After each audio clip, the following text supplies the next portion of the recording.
The White House confirmed Tuesday that President Trump weighed in to help craft his son's response to reports of a meeting last year with a Russian lawyer, a move that could fuel an expansion of investigations into Trump campaign figures' dealings with Moscow. Legal analysts said drafting a misleading memo is not necessarily a crime, but it could give the ongoing special counsel investigation led by Robert Mueller room to interview additional White House officials. Assuming all this is true, the first thing that stands out is the number of people who have been exposed to the scope of the special counsel, said Bradley Moss, an attorney who handles national security cases. At a minimum, it's a political issue for the president.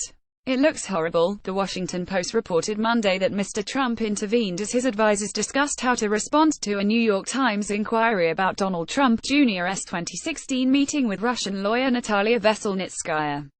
The Post said the president dictated a statement to be used by his son indicating the meeting was about Russian adoptions and not the campaign or other related issues. The president's son later released email correspondence that showed he was promised a Russian lawyer would provide information on Democratic presidential nominee Hillary Clinton. Mr. Trump's lawyer last month had denied the president's involvement in crafting the response. White House Press Secretary Sarah Huckabee Sanders disputed details of the Post report Tuesday but confirmed the president did offer his thoughts. He certainly didn't dictate. He weighed in, offered suggestions like any father would do, Mrs. Sanders said. She also bristled at the notion Mr. Trump's explanation gave the wrong impression about the meeting. Everybody wants to try to make this some story about misleading. The only thing I've seen that's misleading is a year's worth of stories that have been fueling a false narrative about this Russia collusion, and based on a phony scandal based on anonymous sources, she said. Jonathan Turley, a George Washington University law professor, said drafting a misleading statement isn't illegal. Otherwise half of Washington would be in jail, he quipped to CSPAN on Tuesday. But the president's involvement could put him in legal jeopardy when it comes to the special counsel's investigation, he said. There were allegations the president had already put pressure on cabinet officials to terminate the independent investigation, and in that context, he then took it upon himself to personally direct how to respond to perhaps the most damaging piece of information that has come out regarding the Russia investigation. That is truly breathtaking, Mr. Turley said. There can be a legitimate allegation that there was an attempt to mislead, and the special counsel can say I want to know why. They could also subject Hope Hicks, the White House Director of Strategic Communications, to further scrutiny by the special counsel.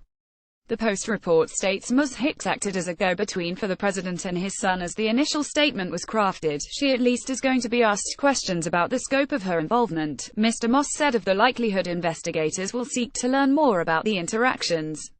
Sen. Dianne Feinstein, a member of both the Senate Judiciary and Intelligence Committees, which are each conducting probes of the 2016 election, said Congress will also take a look. This will be a factor when it comes before the full committee, the California Democrat told CNN. If it's true, I think it is of serious concern. Donald Trump Jr.'s initial statement on the meeting said, "We primarily discussed a program about the adoption of Russian children that was active and popular with American families years ago and was since ended by the Russian government, but it was not a campaign issue at the time and there was no follow-up." Days later, he released an email chain from June 2016 that contained correspondence between himself and Rob Goldstone, a former British journalist and Trump associate, who arranged the June 9 meeting with Ms. Veselnitskaya.